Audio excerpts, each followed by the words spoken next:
What's going on, everybody? Well, welcome back to the Canadian Football Fanatics YouTube channel, and thank you for tuning in to another video. Off-season primer number 6. We've made our way over to the Eastern Division. We had Cliffy Pine on previously to talk some Montreal Alouettes, knocked out the Western Division, and we make our way to the nation's capital and talk some Ottawa Redblacks. Before we do, if you guys are enjoying our off-season primer series, please be sure to like, comment, subscribe. When you guys subscribe, please be sure to turn notifications on so you guys get notified when we upload any sort of video or go live here on the channel. It is almost holiday season, folks, as well, so hope everyone is enjoying that time of year. We'll probably get we'll definitely get this Red Blacks off-season primer posted out there for you guys before the holidays, but probably after that, you guys can maybe the last, I guess there's the 3 teams after this one. Maybe we'll try to get the Toronto Argonauts one posted before Christmas. But after that, we'll probably take a break and enjoy the holidays, and then you guys can get ready for, I guess it'll be Hamilton and Winnipeg will be posted after that. So as I mentioned, we're talking Ottawa Redblacks. As you can see to my right, joined by Shane Ryan of 13th Man Sports. Shane, thanks for joining me tonight, buddy. How you doing? Yeah, I'm good. Thank you for having me. I'm excited to be back and talking some football. It's been about a month off, so I'm ready to start going again. Yeah, I hear you, man. Like we've taken a little bit of a break, but I feel like these off-season primers have kind of like stopped that in a little bit of a way. So I'm excited for the Christmas break, man. Got a week off from work, so just enjoy some family time, as I'm sure you will as well. But let's talk some football first. Ottawa Redblacks have been, I guess compared to the other 4 guests that we've had on, have been fairly quiet in compared to the other teams. Obviously, both Alberta teams talked with Cliffy, talked with who else that leaves? Saskatchewan, Coach Phil. Ottawa, a little bit quiet, and obviously waiting for some things to probably happen here after the holidays and some news about some re-signings and stuff like that. I'm sure it'll start to come out here shortly. But Shane, if we go in the time machine a little bit, buddy, we jumping in about a month back, end of the season. What are just kind of your overall thoughts from a pretty successful, pretty positive season with Ottawa Redblacks this past year? Yeah, I mean, it didn't end the way most people wanted it to. Obviously, getting blown out by Toronto in Toronto wasn't ideal, but this team had so much adversity this year that you kind of felt that they were going to hit a wall at some point. So, I mean, it is what it is. Toronto went on to win the Grey Cup. You can't really complain. They did the exact same thing to Winnipeg in the Grey Cup. But yeah, I mean, you're 7-1-1 at home. You struggled on the road, so that's something that need to change heading into 2025. But compared to the last 5 years where you only had 4-win seasons, it's still a massive win of a year that they should be able to take well into the offseason and well into training camp to start 2025. Yeah, man. As you mentioned about those previous years and not having much success, let's maybe talk about a few positives before we maybe get into some negatives and how we can maybe get better from those negatives. But the positives, man, I mean, you guys started out like gangbusters. I believe it was maybe 6-2-1, 7-2-1 record to start the year. One of the hottest teams in the CFL, arguably probably the hottest team outside of Montreal, of course, was doing their thing. But you guys were right there with them. I think the early season conversation was like, can Ottawa, keep up or kind of keep in, within striking distance? Obviously, we, kind of know how that played out. But I feel like that start now, you kind of understand next year. And I know it's a thing that kind of gets tossed around the CFL of like the season doesn't start till Labor Day type thing, right? And it's kind of, there's some truth within that, but there's also some not as well. There's the point of you have to kind of put yourself in position to make sure that it matters after Labor Day. Of course, if you're like the Edmonton Elks and you lose every game until Labor Day, it doesn't mean kind of much after Labor Day if you go win 3 or 4 games. I feel like Ottawa can maybe take this lesson moving forward that, what, let's have another good start, but the season really, truly, if you do have a good start, kind of doesn't get going, and you can kind of start to, position yourselves jockey in the Eastern Division for playoff standings till kind of that after Labor Day. So just talk about, I guess, Shane, like the positivity of that hot start and kind of the flashes that you saw from that team early on. Yeah, I mean, you start with Dru Brown, first year starter coming over from Winnipeg. We wanted Ottawa wanted Mazzoli to be that guy when he came over from Hamilton, and he just couldn't stay healthy. And we saw what not having a up to snuff quarterback can do for a team, or can't do for a team. I think he handled the adversity really well this year. He probably, looking back on it, I'm not going to, put words in his mouth. But, maybe coming back, he came back a little bit early from his ankle injury that he suffered against Saskatchewan. And maybe he should have taken a week or two extra to really make sure they were healthy before coming back. Obviously, Justin Hardy was impeccable. Adarius Pickett, Santos Knox, a lot of high-end quality guys that were on this team that ended up suffering long-term injuries. And, I think that impacts how you view the season. You can't really have a tell on how good your team is when you're rotating starters every week because you have to, not because you want to. Right? They started the year with 3 new defensive backs because they had a bunch of injuries, and they're able to keep going. But at some point, injuries catch up to you, the inexperience, the playmaking, especially on the offensive side of the ball. But I don't know, I think the fans, some fans may not like how they ended the year, which is fair. You will feel how you want to feel about it. But I think you can't ignore the first half of the year and think it's an anomaly. And, hopefully they learned a lot. I mean, Dice enters his 3rd year as head coach. Brown's entering his 2nd year as a starting quarterback. They need to progress if they want to continue. We've seen it. We saw it with Fajardo, right? This year, where as a starting quarterback in this league, it can be a very short leash.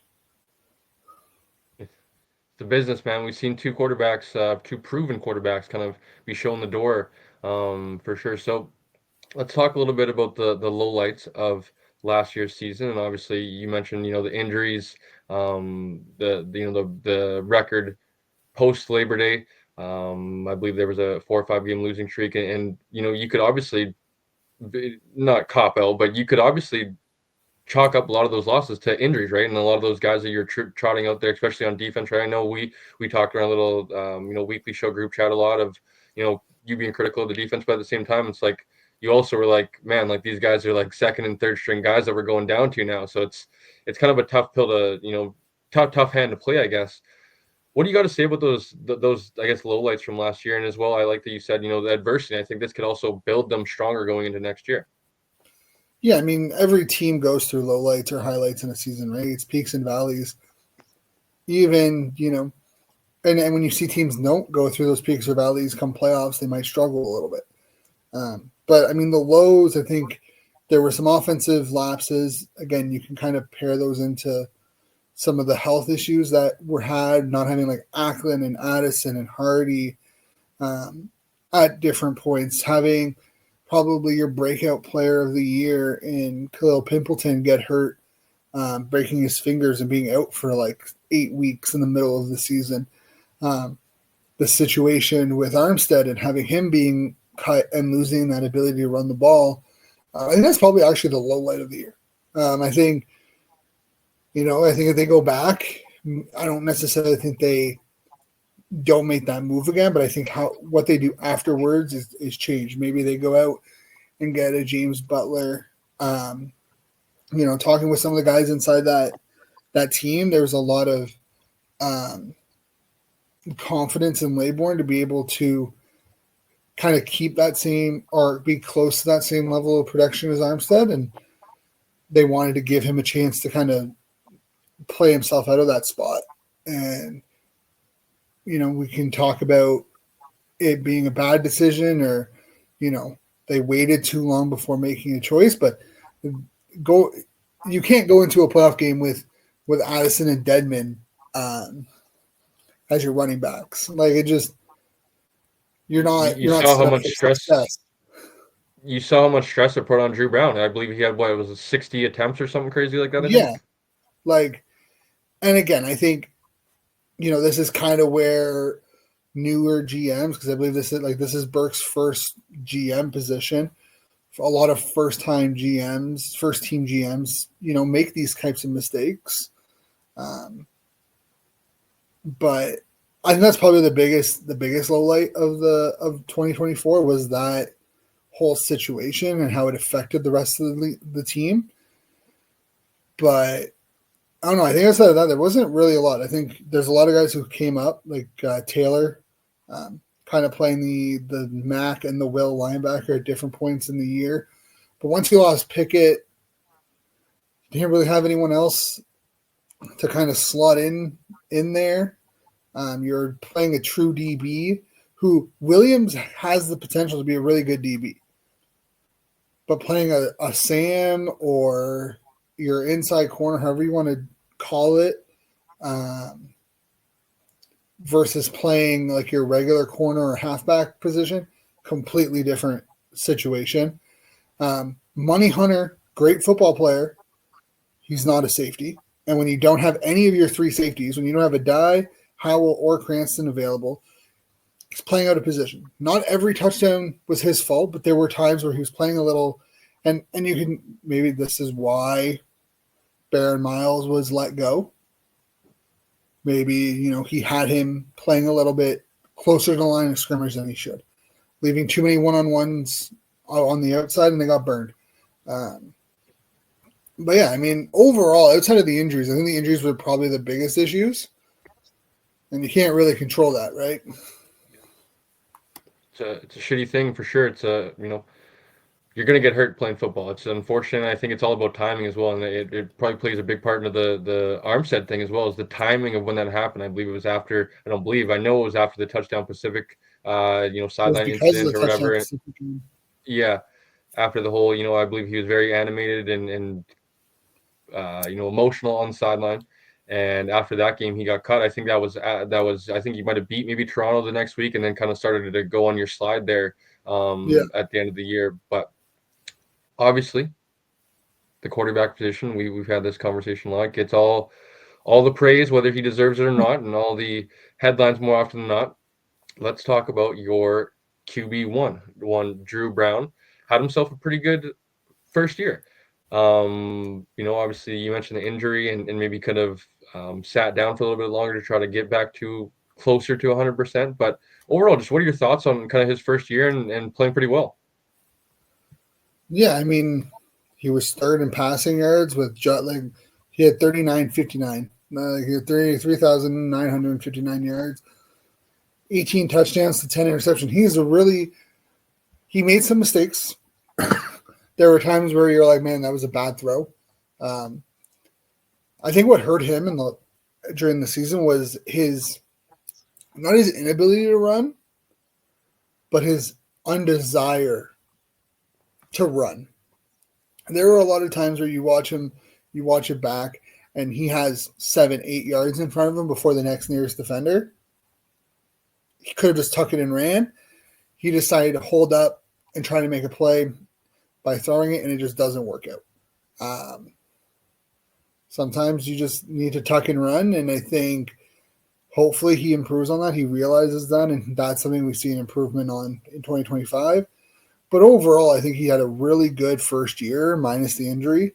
And at this point, it's just a matter of can he repeat and do better. And I think the idea of him putting up 45 touchdowns is unrealistic, but having him between, I want to say 25 to 30 touchdowns in 2025 should be the expectation going forward. A lot of points left on the field. Too many Lewis Ward field goals, especially early in the year. So I think his sweet spot is between 25, 30 touchdowns, and should easily be a 4 to 4,500 yard passer again next year. And I think we heard from Coach Dice, it could have been from Sean Burke after the season, the little media availabilities that they were available for. He mentioned that, Dru Brown was kind of also evolving as a leader as the season went on, right? He mentioned of kind of being a little bit more quiet. That's his personality, is kind of that more quieter, laid back type personality. Once he came back from the injury, Coach Dice mentioned of like, he kind of became a little bit more of a vocal leader too. And I would imagine that's only going to get better. Second year with Tommy Condell and kind of knowing the scheme and knowing, what to expect, kind of the knowing the building as well, I think is a super kind of key thing, right? Knowing where to go to meetings and all that stuff and just not having to think and kind of having that already foundation set going into year two, I think will even allow him even more success. But do you think that's kind of maybe a nice spot, especially with like, in the CFL, you're kind of having, to push the ball a little more with only the two downs. And sometimes maybe you have to get, you know, throw balls in the tight windows. Would you like to see him maybe cut down on that 10 interceptions, or do you think that's kind of a sweet spot where, maybe not too much higher than that, but honestly asking him to cut down is kind of like, having a great year if you're throwing, under, single digit interceptions. Yeah, I mean, I think you kind of want to be between that 10 and 15, right? It really depends on how many touchdowns you're scoring, right? If he puts 50 touchdowns on the board and has 15 interceptions, no one's really going to complain. The problem is if you have 15 interceptions and 18 or 15 interceptions and 18 touchdowns, right? No matter what, the defenders are paid to make plays. You can throw a great ball, and a defender, like we've seen it plenty of times at every level: NCAA, NFL, NHL, or U Sports, CFL, CJFL. Doesn't matter the level. A defender sometimes will just make an extraordinary play and take what looked to be a really good ball and take it away, right? Like we see it in every level. You also have to take into consideration the amount of interceptions, more so in the CFL because of the bigger field, the amount of interceptions that are due to like a receiver inability to catch a ball and tops it up in the air, right? There's a little bit more nuance in the CFL than there is in the NFL around interceptions. But yeah, I mean, I think your 2-to-1 ratio is kind of your bare minimum, right? For every 2 touchdowns, you have an interception. That's your bare minimum you want from your quarterback. And I think, if you can exceed that, it's a win. And it's close, right? 18 to 10. Obviously missed the 2 games, so you could argue he'd probably be over 20 touchdowns if he was healthy. But Shane, let's get into some free agency talk moving forward. As I mentioned, it's been pretty quiet in Ottawa there. I would imagine signings will start to release and break and start to be announced, I guess. There's been 2 this week so far. Yeah, I guess I'm kind of more so like some, Pickett and kind of Malden, some of those guys, some of the bigger name guys. Yeah, I'm not sure if Pickett gets re-signed. Yeah, so let's get into it though, buddy. That's exactly where we're also learning new tricks here, Shane, on the show. So allow me 1 second, buddy. Boom. Let's go through the list of Ottawa Redblacks free agents, and basically, what I've been getting kind of all our guests to do is like just basically like all the CFL teams kind of have a similar 25 to 30 names that are free agents, right? And obviously, you're well aware that the business of football, sports, just in general, you can't have the team you had this year isn't going to be the team you have next year. You're going to have to be, sign some players and let go some players. There's a little bit too much roster turnover. Yeah, for sure. That's just the business. There is definitely too much turnover in the CFL, and I think that doesn't allow fans to, feel comfortable buying a jersey. That's personally why I don't buy a jersey with player last names on them, just honestly. But if you were to kind of, me and Blake had this conversation for the Lions of, kind of trying to navigate, a must re-sign versus, I want to re-sign this guy, and kind of putting a little bit of priorities on some of these guys. So if we go through the list, and there's, like I said, about 25, 30 names. I'm sure you're well aware. I know you worked super hard on the 13th Man sports free agent list. Let's maybe just go through and maybe pick a few names here from the current free agents to the Ottawa Redblacks, and maybe just talk about a few who you guys would like, or who you would like to re-sign, who do you think's maybe of priority, and who do you think maybe is you can afford to take that risk to let walk, and hopefully you can find that asset elsewhere in free agency or a first year CFL player. So is there any names that are kind of jumping out to you right away, Shane? Yeah, I mean, Santos Knox is going to be the one of the guys. Obviously, Maldine and Bryce Carter on the defense as our defensive ends. Santos Knox is our linebacker. The reason, like Justin Hardy, since he's come up from the NFL, he has been nothing but consistent. But I think Darius Pickett, and again, it's not because I don't think Ottawa wants to sign him. It's just he's coming off an Achilles injury, which is usually 10 to 12 months. So if you're him, like if I'm Pickett because of that injury, unless the team is going to pay me top dollar and comes with some sort of signing bonus, and whatnot, there's no real reason to rush and make a decision when the free agency window opens up. Right? Like you can play it slow. You can wait to see how the landscape kind of goes heading into the 2025 season, and you can kind of sign with a team around Labor Day, right? You don't have there's no rush to sign anywhere. So like it's not like I don't think he wants to not be here or the team doesn't want to sign him. I think it's more if he might want to just end up seeing what the future holds with whatever teams are available, and he can make a decision when he's healthy. I think the big guy is going to be Justin Hardy, Michael Wakefield. There's a lot of these guys, especially on the defensive front. Secondary is kind of where I become a little bit more questionable based off of how the secondary was in the back half of the year. Damon Webb is one guy that I think will be back. I don't expect guys like Money Hunter to be back. I'm not really sure about Alonzo Adai or Justin Howell. I would like to see DeAndre Lamont and Elijah McGee back, but it's such an interesting situation with the Redblacks because you still don't have your DC, so you don't really know what to expect come free agency and who he likes, who gets along with him, who fits his scheme, and if that's going to impact signings.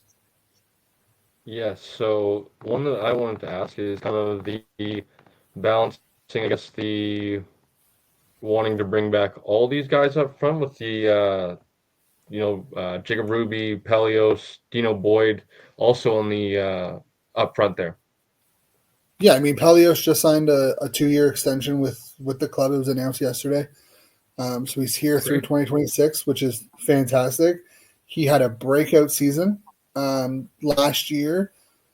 And if he can stay healthy and kind of be that true Canadian right tackle that, most teams covet, then that's fantastic. Arrow's only going up for sure.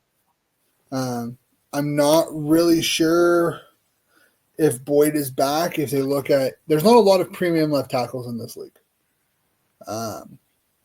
That's just a reality right now. You're going to have to develop some left tackles. Is Drake Centers going to be that left tackle? I don't know. If he's brought back, he showed promise, but I don't know. I think Dino Boy came off injury. I don't even know if Dante Bull, if how long he lasts. I think they'll keep him as your seventh lineman, but I don't know how long he truly lasts, if at all this year. Obviously, Bladdock would be amazing, an amazing get, an amazing keep, but who knows with the moving pieces if some of these guys, if someone else comes available. Bladdock had a great year. He can be in for a bigger payday after coming off a serious ankle injury in 2023. So the money has to work at the end of the day. and I would like for them to stay back. I think there's a desire to bring a lot of these guys back, especially on the offensive side of the ball. But money has to work for both, and you only have so much of it.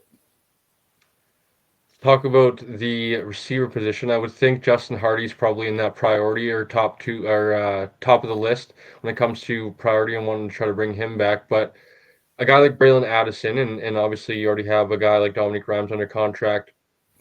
Three of those guys are very skilled players, but over 30, and I don't want to make 30 sound like it's very old, but if you're over 30, it's probably you're closer to the end more so than in your prime, or you can obviously still be in your prime if you're even a guy like Dominic Rams who's still putting up 1,000-yard season. But I think Dominic Rams is like 31, right? So like say maybe he has 3-4 more years left. You also kind of seen a little bit of flashes from, you mentioned a guy like Khalil Pimpleton, but a guy like Nick Marner, who you drafted last year. Would you like maybe to, this is kind of like the priority thing where, you maybe sign a guy like Justin Hardy back, but let a guy like Braylon Addison, walk because you have younger guys that hopefully you are, wanting to put them into those positions so they can kind of elevate, take those snaps, take those reps, and try to, take advantage of that. So what's your thoughts kind of on just balancing that aspect, Shane? Yeah, I mean, I don't see Jalen Ackland or Braylon Addison back as a premier receiver. They're not those guys anymore. Ackland might, or especially Ackland might want to, be in a situation that he sees a little bit more of the offense. But the reality is, heading into next season, if Justin Hardy comes back, you're going to look at Hardy, Rhymes. We'll see if Pimpleton is back because he's been working out. I believe he had a workout with the Cleveland Browns recently. And Nick Marner. So those are more than likely going to be your four if Hardy comes back. And I'm including any of the other guys that might be available come February. Looking at some of the names, Justin McInnis, unless he signs, Jalen Philpott, Eugene Lewis, Stephen Dunbar. Even if, maybe it doesn't happen, but a guy like Kenny Lawler hits the market. Dalton Schoen.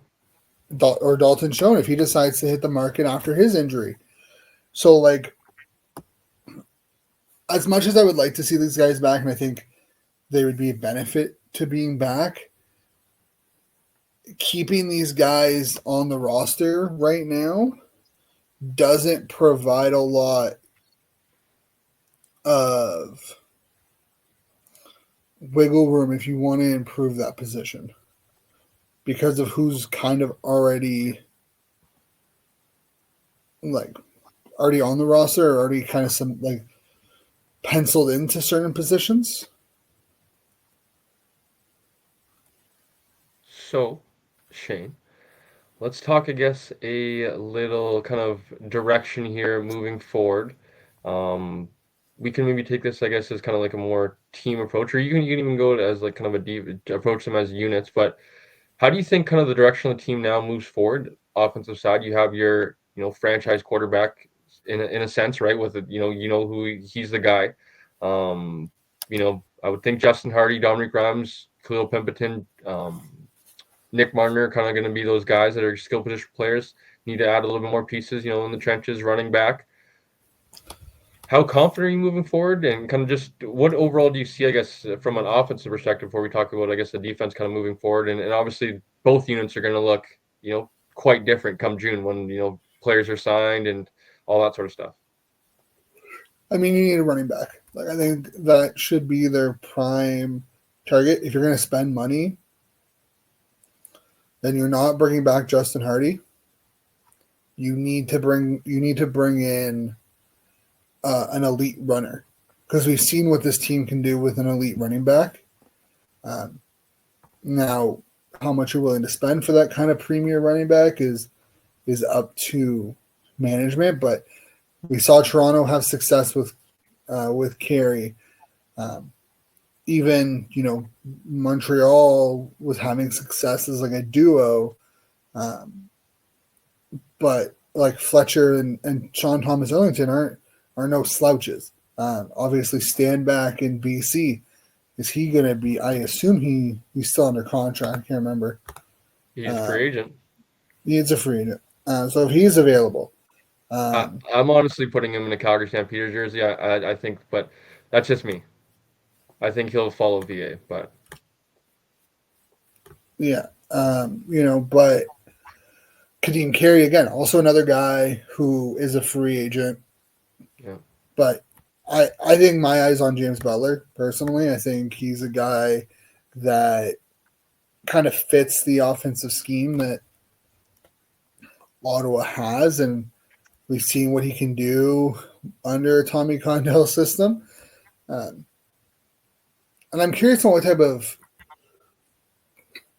if there were trade talks with Hamilton during the season, and if they were like, oh yeah, we'll trade him, but you're going to give us like a first round pick, or you're going to like that was the asking price. I don't know, um, but you need a running back. No doubt about it.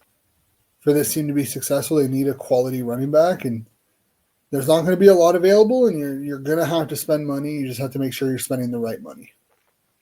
yes, indeed. So let's talk about the defense. A lot of free agents at key positions, and a lot of leaders as well.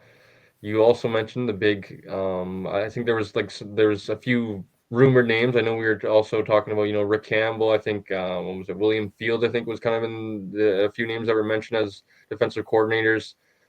How do you see this unit? Obviously, the direction of this unit will probably dictate of who comes in and who's going to be the play caller. But how do you like to see this unit get better? Obviously, the secondary was kind of a big um, talking point after the playoff game, and I know you were very critical of them for most of the year as well. But what do you think of the defensive side?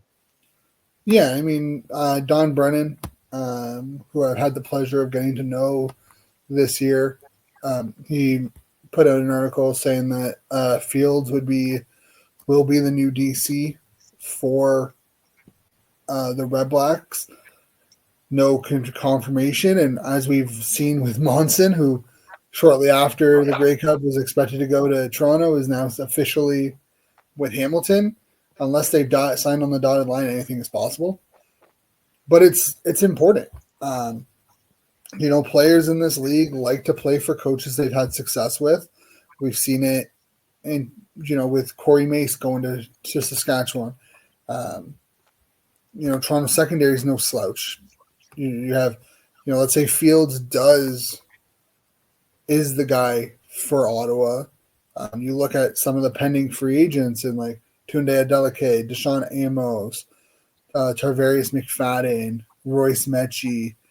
Um, like those guys had huge parts, and that's not even like considering Winton McManus or Jake Seresna, Robbie Smith on that defensive front who may decide like, yeah, I'm gonna go play with a D coordinator that I respect and I won a championship with, and you know it does impact who you go after and who you keep.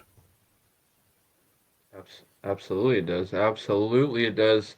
Like I I think know I know the legal tampering window is only like 5 days before free agency, and but let's be real. These players and coaches, they talk to each other in the off season. The amount of tampering that goes on outside of that window, unofficially, is way more than we all like. That 5 day window is for the GM. It's for the GM and the agent to talk contract. But if you generally think that like players aren't talking to each other, coaches aren't talking to players, and when they start moving and there's are moving pieces, they're not like, "Hey, I'm going to Ottawa. You should, you know, look at coming here," because I guarantee you it's part of the interview process, right? absolutely it is. Like, hey, okay, you're coming from Toronto. Who on Toronto's defense do you want to bring over? Who are guys on that defense that you really like that could improve our team? And there's definitely those conversations happening. Yeah. So Last Ottawa Redblacks question for you, Shane. And it's kind of, I guess, like a little bit of a two-in-one because I prepared you a little bit, but you should be actually well prepared. I know you're busy with the free agent list, but who are some guys that are maybe outside the organization, as you were kind of just listing off some of those guys that are currently free agents that you would like to see in the Ottawa Redblacks colors next year? And with that, if there's maybe no guys that come off name, is there any sort of hot takes or takes that you have as of now where you think maybe some free agents will land? Yeah, I mean, personally, and then this I just want to make sure that this is all personal. There's no insider. There's nothing here. Um, Eugene Lewis is the first guy that comes to mind. Um, I would love for him to come to Ottawa and be in an Ottawa jersey. Um, Tunde Adeleke is another guy that I watched him at Carleton. He was a lot of fun to watch. Kind of from Calgary to Hamilton, now to Toronto. Like he's a guy that I would love for Ottawa to bring back. Um, Justin McInnes is a guy. Jalen Philpott. Honestly, like this league has so much talent. Um, Matthew Betts, Nathan Chair. Like there's so much talent in this league that there isn't one or there's so many players that like I would have a pleasure of having in Ottawa. And I can't just like single out like, hey, well, this guy would be fantastic. Like Winton McManus, right? Like absolute dog, leader everywhere he's gone. Yeah, I'm gonna take him in Ottawa. Eugene Lewis, a leader on the offense, arguably a top 5 receiver in the league. Yeah, I'm gonna take if he's available and Ottawa has a chance to land him. I would love to see it. Tunde Adeleke, Royce Mechie, guys who have shown to be ball hawks and stout defenders, would love to see in Ottawa. Um, so I don't know. I can give you a list of 20 guys that if they were to wear an Ottawa jersey, I would be more than thrilled for. Shane, I'll tell you what, buddy. There's been a theme, and I'm not liking that theme because I think it's what 3 out of the 5 guests we've had have all mentioned of they'd love to have their hands on Justin McKenna. I don't think it's a surprise by Yo, any means, Justin but McInnes is nasty with it. Like if you actually watch him run routes, I this sounds kind of weird to say, just because it makes me feel a little old.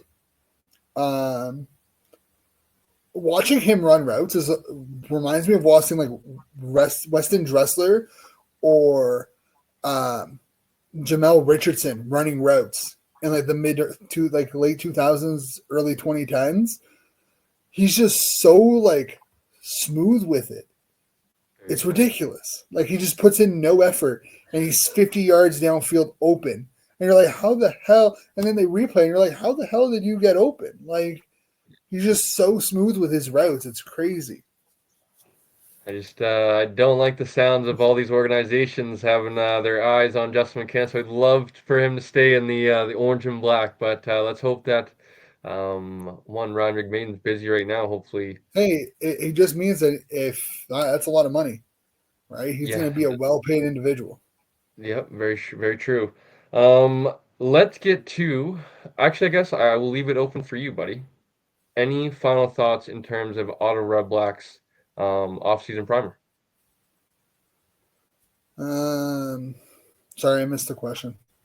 Zoned out there for a And second. any other thoughts about like the Red Blacks kind of moving forward into the offseason? Obviously, it's still early here, and as I've kind of said to all my guests, the team's going to look a lot different even a month from now when signings happen, new players into the CFL. I always kind of reminded all of our guests now we signed Christian Covington I think in April or something like that. So there's going to be these guys that get cut in the NFL and they kind of look at maybe the CFL is a better option. Even USFL guys, some of these guys that are kind of maybe the CFL is a better option for me and come to the CFL and become stars. So just any final thoughts on the Ottawa Redblacks before we talk about a little report card?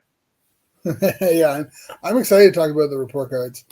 But no, I mean, I think the team has set themselves up to be aggressive come February, come the free agency period. I don't know how many big names are really going to be in Ottawa. I don't know if they're going to go big fish hunting. I think they will be in play for maybe one or two.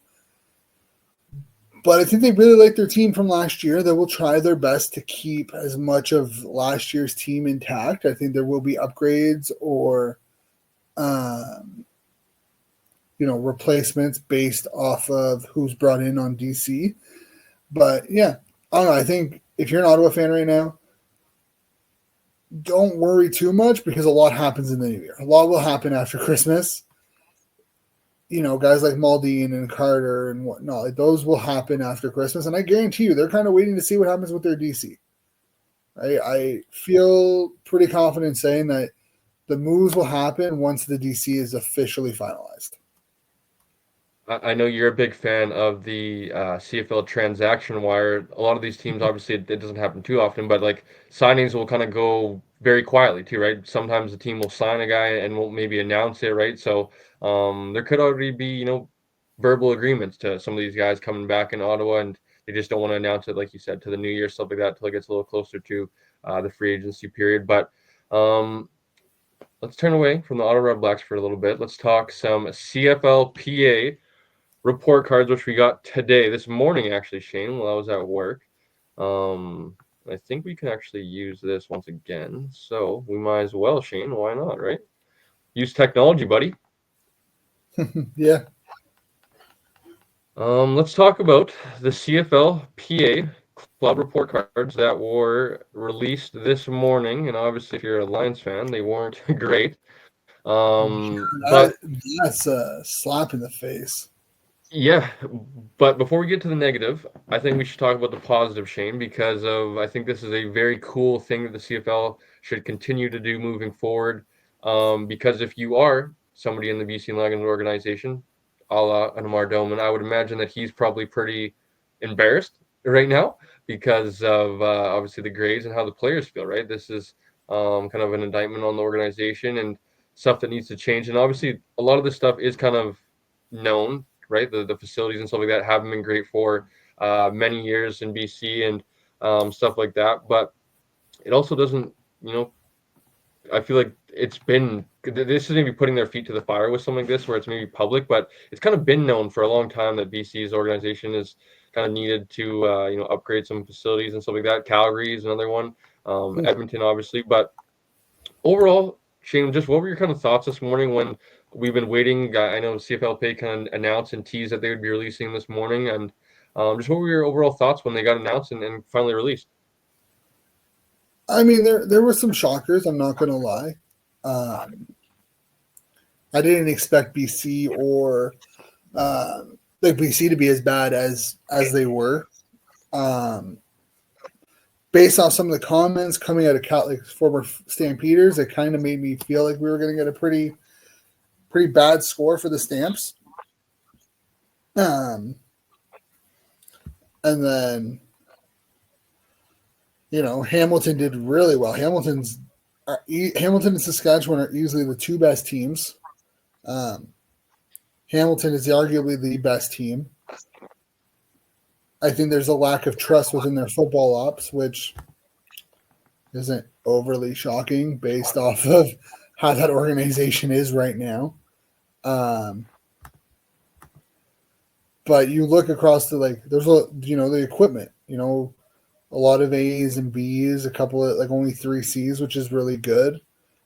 The big one, in my opinion, the one that's the biggest red flag across the board is the nutrition and diet. Is arguably the biggest red flag. You got 2 D minuses, Edmonton with an F, Montreal with a C plus, Ottawa with a C, the Rough Riders with the D plus, Toronto with a C, and Winnipeg with a C plus. That's massive. That the only team that really did anything good was Hamilton, and they only got a B.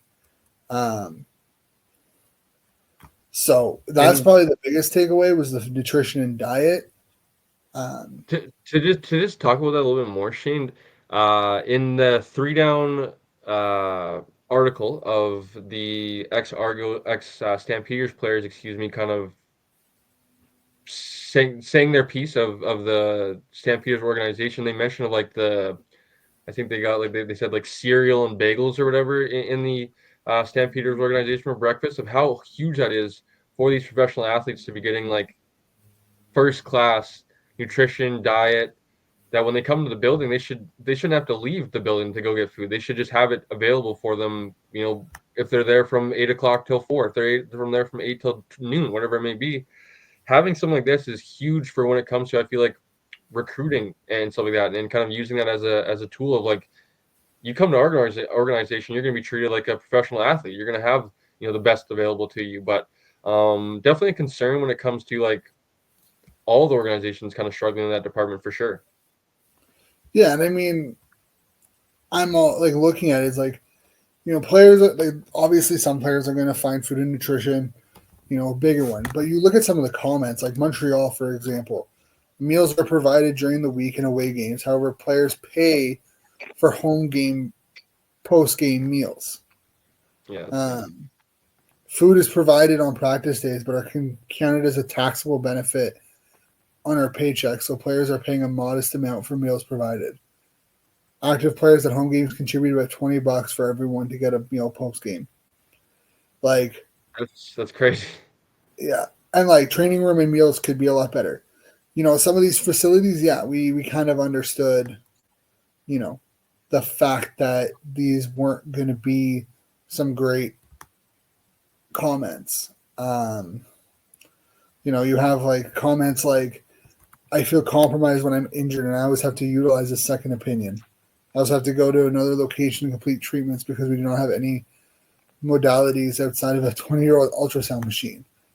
Like that's out of Montreal. Out of Toronto, it's, when I told that I needed a surgery, there was little to no effort in getting a doctor to coordinate a surgery date. Like some of this stuff is like, it's bad. It can Okay. look really bad.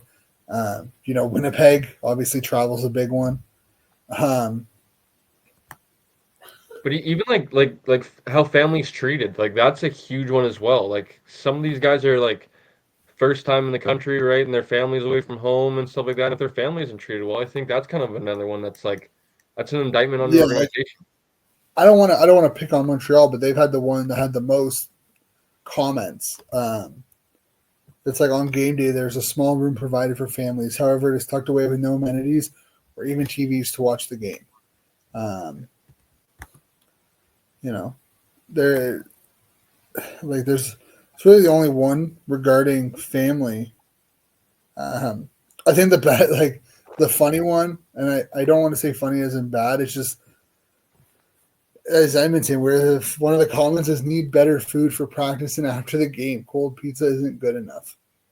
Yeah, that's tough. The Uh, cold pizza comment. Fuck. like Oh, it's just like okay. Um, no meals after game. Meals during the week we split half. Um, you know, Saskatchewan was the nutrition and food options are pretty poor, especially at breakfast. Hearing other teams like Toronto has way better quality and options, our medical team also makes it tell like a lot of this stuff is like easy to fix stuff, yeah. right? And if you're, Almost like it's like effort too. Like in like in hockey in a sense, right? Like coaches will say like, "I'm okay you taking an effort penalty." Like I'm okay if like at least the organization is trying and failing to like give me a better kind of experience. But it's like I feel like some of these areas they could try a little harder to like provide for them a little bit better. yeah, and I'm really excited to see next year, especially with like Edmonton, because there's a transition year. Um, you know, Domar has a lot of work to do in BC, right? He's tried to put, you know, I think he spent the last couple of years really trying to bring in the fans, and now he has to turn that attention to creating a very good football wanting atmosphere. Um, and like football player focused atmosphere outside of the game. And it's going to take money, it's going to take time, but if you're an organization, the last thing you want to see is come December 2025, they're rolling out the same grades or worse grades than you had in 2024. Yeah, for sure. Winning Right? is the probably biggest thing in recruiting, but this honestly might, if like it starts to gain as much traction as I think it will, this will turn into like another thing that players will look at, man. Like, I don't want to go there. Like, as much as it's you only have 9 options, you'll slowly kind of be put to the side because of some of these situations. Yeah, and I mean, I think the league has finally started to bring in owners, and you can crap on why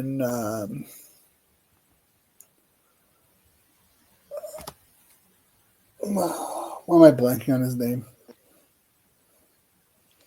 MLSE, No, I think the commissioner, Randy Ambrosi. Randy Ambrosi. Yeah, like you can crap on him all you want, but it looks like he actually finally brought in owners who are going to take care of and look at this as like a professional league. Yeah. I will say we're going to need some CFLPA merch for next season.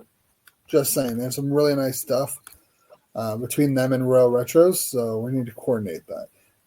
Yeah, I know. I know you got the cichlid at Grey Cup. I'm jealous. Yeah, I was lucky. I was able to pop in there and grab one.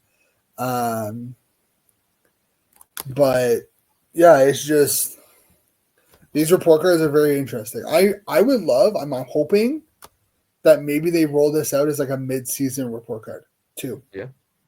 Reach out to team like to players again and be like, hey, how so like grade the team so far. But I mean, hey, these are going to be as serious as the team takes them. I think the team should take them pretty seriously. Yeah, very, very, very seriously, and I think it only drive and motivate these organizations to get better.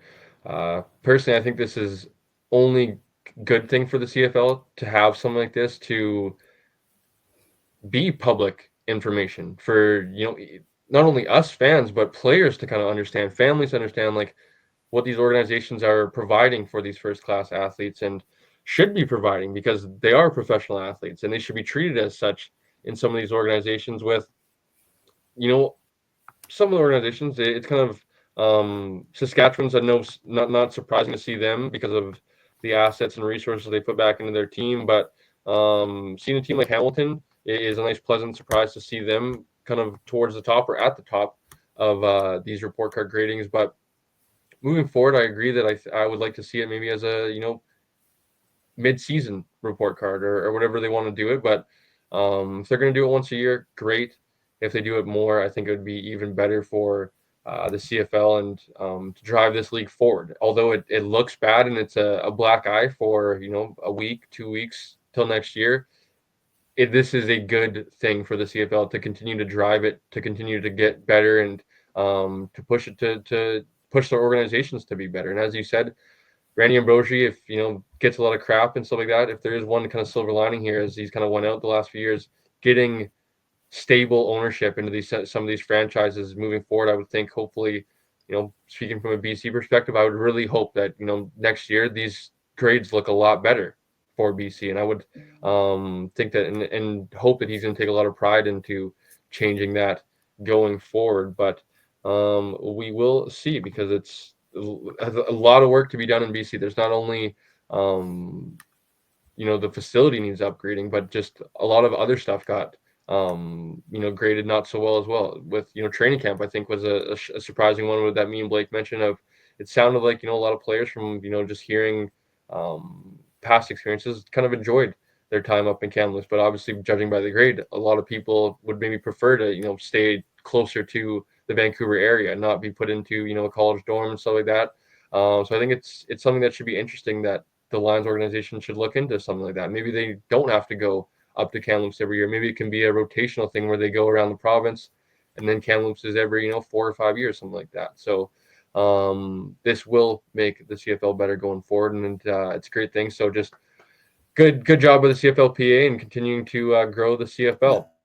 Shane, before we get out of here, buddy, I And like I mentioned about, think the yeah, thing people need to realize is if you go into the CFLP, well, I was just gonna say like if people want to look, like the CFLPA has all the answers out there. They also give kind of a breakdown of each question and what they were asking for. So it gives you a little bit more insight on what the responses were. So, like for example, you talk about BC going up to Kelowna or Kamloops, training camp where players were asked about the quality of their housing during training camp, if they had to share a room during training camp, about the quality of their meals during training camp, and if their club adhered to CBA practice time and padded requirements. So like players might have loved their time up there, but if they're answering a question like, did you have to share a room? Probably. Um, was the room adequate size? Probably not. Right. So some of these questions that are like some of the questions being asked in each category is a very in depth look into the league. So yeah, see on a training camp, you bet they don't like going up there. That's not necessarily true. They may love their time up there, but the questions they were asked weren't were kind of generic everywhere questions. So they may not have been able to be given a yeah, we lived in a dorm and that was kind of bad, but the overall experience up there was great. Right? So they may have gotten a mm-hmm. C, but players may have viewed that experience as like a B plus or an A, right? So some of these I think teams need to take into depth and aren't just gonna be like, oh yeah, we gotta change this right now. We gotta there's gonna be talks with players and like trying to feel where players are at to get more information. And that's what we need these things to do, right? It needs to be a conversation starter between teams and players and trying to figure out truly where the changes need to come from. Yeah, no, well said. I agree with that. And something that you mentioned there is the to go look at the CFLPA. You can kind of get the comments from the players as well, and give you a little bit more of an inside look, as well as you mentioned how they worded the questions. So, Shane, before we get out of here, before my computer dies, buddy, um, I mentioned, and if you don't have one, it's all good. Mentioned any hot takes. I noticed you chose not to answer a little early, which is cool, which is all good. But is there any we just saw this afternoon as we're recording, obviously this won't be uploaded today. Cody Fajardo heading to Edmonton MBT, going to Montreal. You could obviously be one of the Cody I already saw a couple tweets of Cody Fajardo is going to be quarterback one by, Labor Day, all that sort of stuff. Is there any sort of hot takes right now, league-wide, doesn't have to be Red Blacks, signings, anything that's coming off to mind of that Shane would like to put out there in the ether that, maybe in a couple months we can come back, roll the clip back. Shane had it here first. So-and-so signing there. So-and-so is maybe getting traded here, whatever it may be. Is there any hot take, Shane? Rick Campbell is back in the CFL by Labor Day as a head coach with either Hamilton or Calgary. That is my hottest take. That is where he ends up. If he's still being paid by BC, so he doesn't need to make that, he doesn't need to make that change. He can sit at home and collect a paycheck. But he will be back in the CFL before like around Labor Day, definitely before the end of 2025, and it'll be either BC or either Calgary or Hamilton. That is my biggest hot take. Shane, my man, that's why I came to you. I threw it to Coach, a little curveball. I threw Coach. You know what? Give me a hot take, Coach. Especially Coach. Coach is the hot take type. I'm like, Coach, give me a hot take. He doesn't have any, so I'm like, oh man. That's Man, why I what had a to throw it. wow! I had to, I'm I had to shocked. prepare. I had to prepare you a little bit, so that's why I sent you the text early on, just to prepare you a little bit. Hey, I might Well, ask you, I a hot take or you. two. I wasn't gonna tell you what my hot takes were. I was gonna drop them on the show. Where's the fun in telling you what they are beforehand? No, that's Um, good. I'm glad you came with the goods, you delivered. So that's my man. my my Um, other hot take is we have two quarterbacks, throw for over 5,000 yards and 2 running backs with over 1,500 yards for next season. Wow. Are we bold enough to say names or to put names on those? I'm saying Nathan Rourke goes for 5,000. Yeah. I have Kadeem Carey re-signing in Toronto, Wow. Kadeem putting Carey. up 1,500. Yeah. I know a lot of people are going, Brady's going to do it. I don't think it's going to be Brady. I think it's going to be AJ in Saskatchewan. I think they're going to come back, be a beast offensively. They're going to rely on the running game with Trevor Harris back there. He's going to put up 1,500 yards on the ground. This is going to be one of, and then the second quarterback, this might be the hot take, Davis Alexander in Montreal with Phil Pott. Those two are going to go like the MVP rate or the MOP race, whatever you want to call it, is going to be like a six-headed monster heading into the end of the year, and it's going to be great. It's going to be an offensive explosion. There's going to be so many storylines to watch out for. But yeah, I don't know. You watch Davis Alexander and like the way he throws and the way he just his motion and like his touch.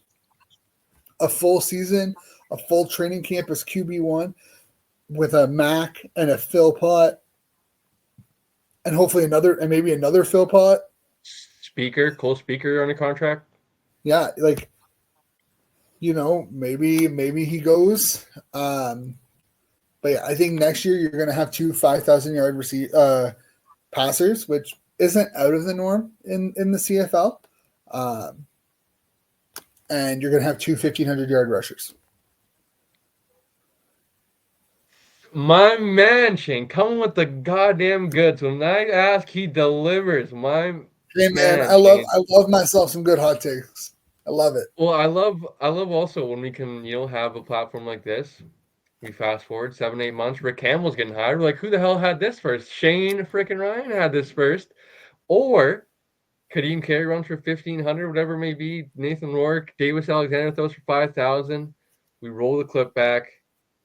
Boom, had it here first, folks.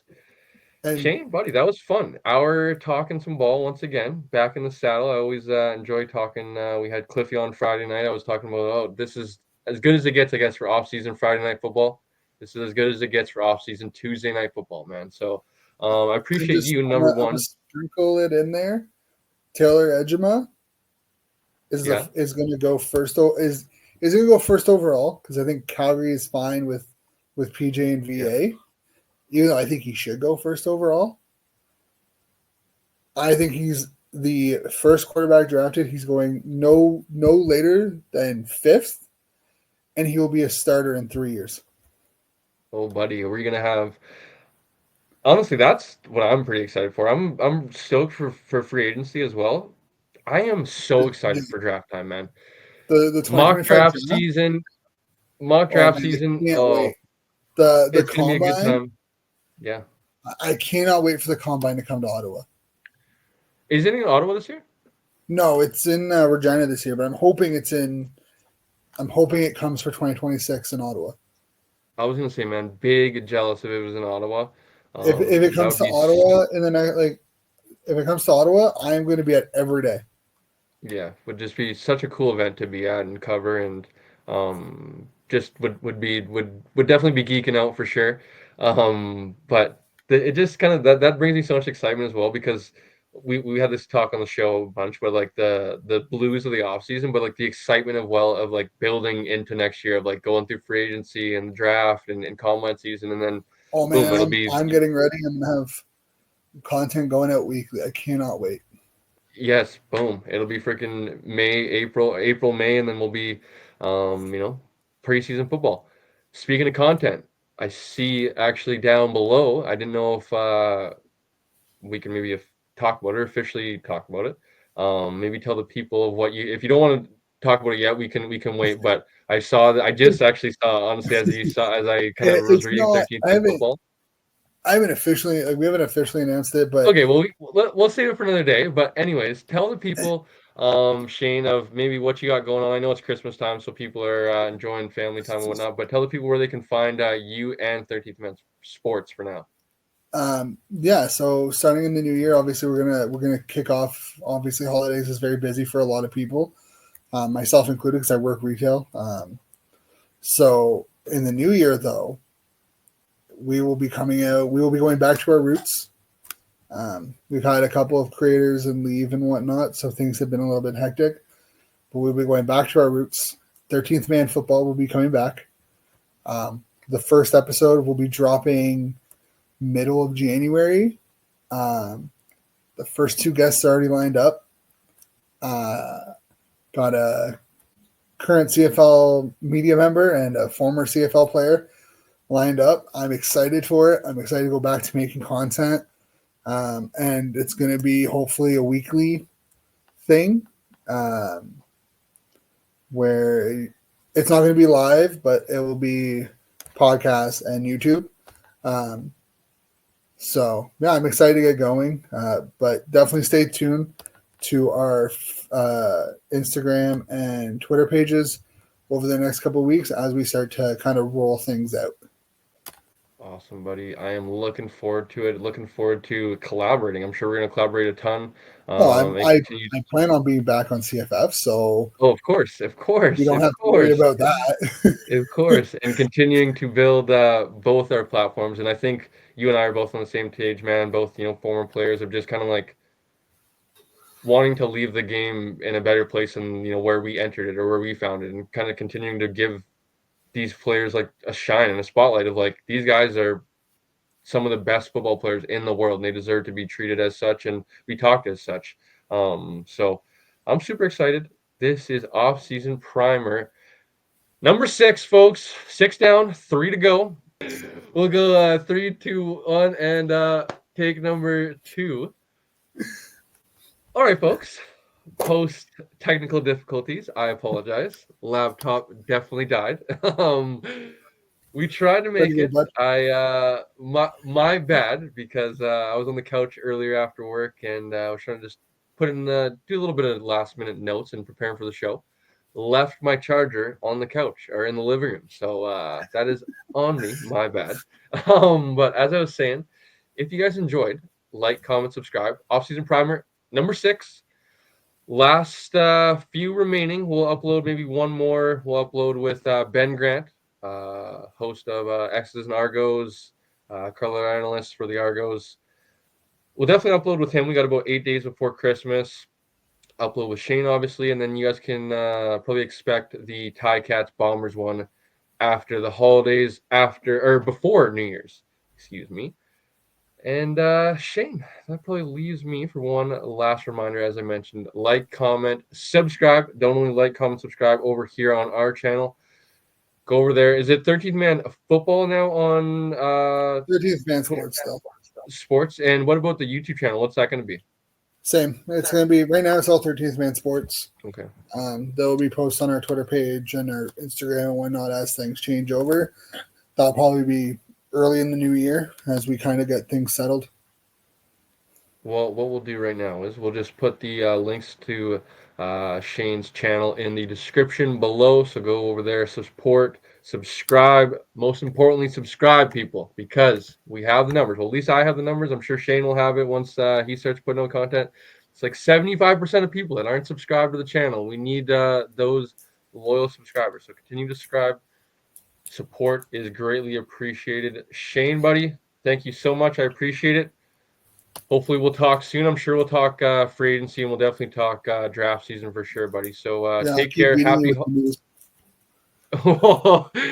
gotta take it easy, buddy. One of these days, one of these big signings, I'm gonna beat you into the chat of. Yeah, man, not my fault. I have a 3-hour head start. Oh, that helps as well, actually, too. But Shane, buddy, I appreciate you as always. Happy holidays and enjoy Christmas and the New Year, bud. You as well. Enjoy it with your fam. We'll talk later. Yes, buddy. Thanks everybody for tuning in. We'll see you guys on the next one.